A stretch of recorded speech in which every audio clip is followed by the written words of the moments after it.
Salut, encore Patrick Fournier. Exemple 8, chapitre 8, pour évaluer une action. Évaluer une action, évaluer une obligation, c'est toujours la même chose.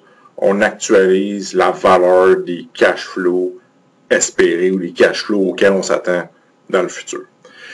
Chapitre 8, là, j'aime plus ou moins la présentation du matériel. Là. On fait un cas où est-ce que les dividendes sont constants, les dividendes ils grossissent, puis après ça, on arrive avec le troisième cas, la troisième hypothèse, où est-ce que là, on dit, ben, il peut y avoir un petit peu n'importe quoi.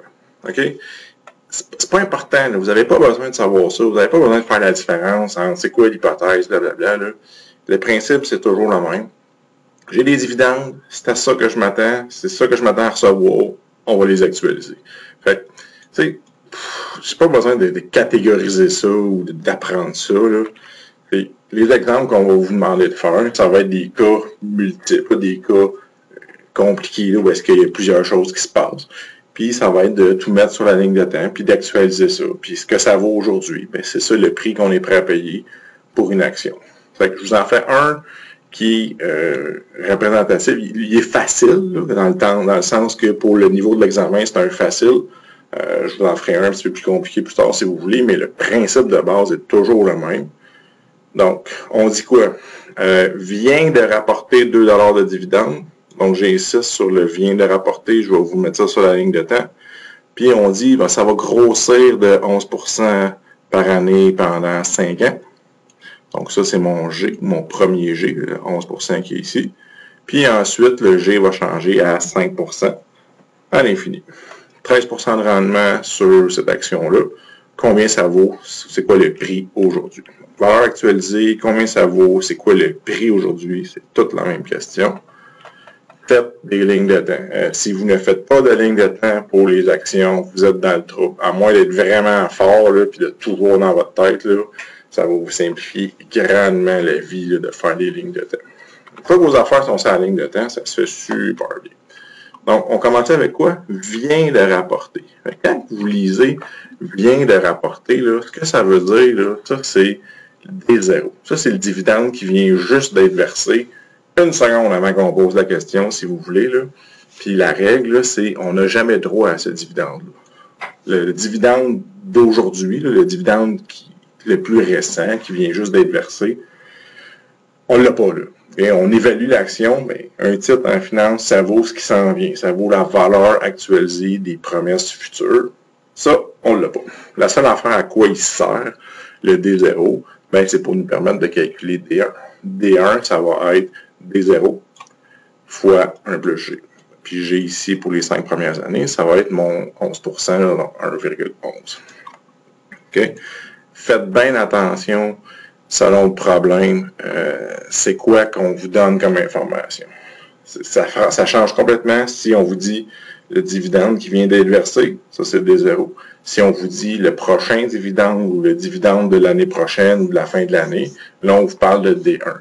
C'est pour ça ici que la croissance, elle s'applique, parce que mon 11% commence à compter à partir d'ici.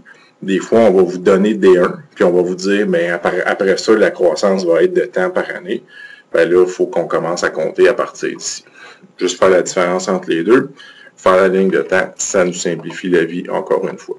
Puis le G continue de s'appliquer, donc il faut qu'on continue d'appliquer cette croissance-là avec les intérêts composés. Donc, on peut trouver les dividendes des 5 premières années, comme ça. Après ça, là, on dit le taux de dividende, le taux de croissance change. À partir, jusque-là, ici, on avait notre G de 11%, dont on a tenu compte. Si le G change à partir d'ici, bien évidemment qu'il va falloir tenir compte de ces paiements-là séparément. Donc, à partir du 6e, à partir de D6, jusqu'à l'infini, ben, on va avoir un autre bloc. Fait que dans le fond, ce que vous devriez voir, c'est que la valeur de l'action aujourd'hui, c'est ces 5 dividendes-là que je suis capable de compter dans un morceau. Puis après ça, ben, ce qui va venir après jusqu'à l'infini. 2 morceaux à évaluer. Ben, le premier morceau, vous pouvez y aller au bras, si vous voulez, là, ou façon brute. C'est que je prends le premier dividende, je l'actualise, je prends le deuxième, je l'actualise, blablabla, vous faites ça 5 fois, ça va vous donner ça. Ça marche. Long, plate, ça marche. que je ferais moi, on a une formule pour l'annuité en croissance. Ben ça, c'est une annuité en croissance. Vous avez un montant qui grossit toujours à la même vitesse, au même taux G, qui est de 11%. Quand vous mettez 5 ici, ben c'est vos 5 dividendes. 1, 2, 3, 4, 5. Qui grossissent tous à 11%. Mon R, ben c'est le 13% pour tout le problème. Puis faites bien attention, ce qui va dans cette formule-là, c'est votre D1. C'est votre premier dividende, c'est le premier du... quand vous avez une annuité en croissance comme ça, c'est important. Une annuité normale, on met C, ils sont tous pareils. L'annuité en croissance, c'est C1 que ça nous prend. Donc 9,48, c'est la valeur aujourd'hui des 5 premiers dividendes. Si vous faites une ou l'autre de ces façons-là, ça va vous donner 9,48. Perdez pas de points si vous faites une ou l'autre, celle-là va vous sauver du temps. OK, fait que ça c'est réglé. Qu'est-ce qu'il me reste? Il me reste tout ce qui vient à partir de l'année 6 jusqu'à l'infini. Ben, ce qui vient à partir de l'année 6 jusqu'à l'infini, tout c'est réglé. Tout ça ici, là, on en a tenu compte. Ce qui vient à partir d'ici, ben, si ça s'en va à l'infini, c'est une belle perpétuité. Puis c'est une perpétuité qui croît. À partir d'ici, ça va croître à 5% par année. Ça va ressembler à quoi? Donc, ma formule de base de la perpétuité en croissance de C1 sur R-G, ben, c'est ce que vous avez ici. C1, c'est mon premier cash flow, mon premier versement. Ben, mon premier versement ici, c'est D6. Puis D6, ben, c'est D0 qui a grossi 5 fois à 11%. Donc, si vous voulez, là, je vais effacer parce que j'ai beaucoup de cochonneries, là. Ça, c'est D5. Ça, c'est le dividende qu'on avait l'année passée. Puis à partir d'ici jusque-là, ben, ma croissance, c'était de 5%. Donc, si je veux avoir D6, ben, je prends D5. Puis je rajoute 1 plus G, qui est maintenant à 5%, ce que je fais ici. Fait que tout ça, c'est la valeur du D6. Fait que c'est ça que vous retrouvez ici dans votre annuité, dans votre perpétuité en croissance. C'est votre premier montant, votre premier dividende que vous recevez dans ce deuxième bloc-là.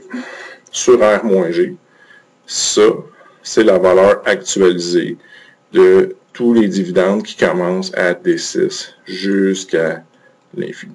Belle perpétuité en croissance. Qu'est-ce qu'il ne faut pas oublier? Annuité, quand vous avez une VAA, une valeur actuelle d'une annuité, quand vous avez une perpétuité, que ce soit en croissance ou non, c'est toujours la même affaire. La formule me donne une valeur qui est située une période avant mon premier montant. Mon premier montant, c'est D6. Il est ici. Ma formule d'annuité, ma formule de perpétuité en croissance me donne une valeur qui est située au temps numéro 5, dans 5 ans exactement. Même si le premier cash flow il était à T6, ici, cette formule-là, de la façon qu'elle est construite, ce chiffre-là est situé à T5. Moi, ce que je veux savoir, c'est le prix aujourd'hui.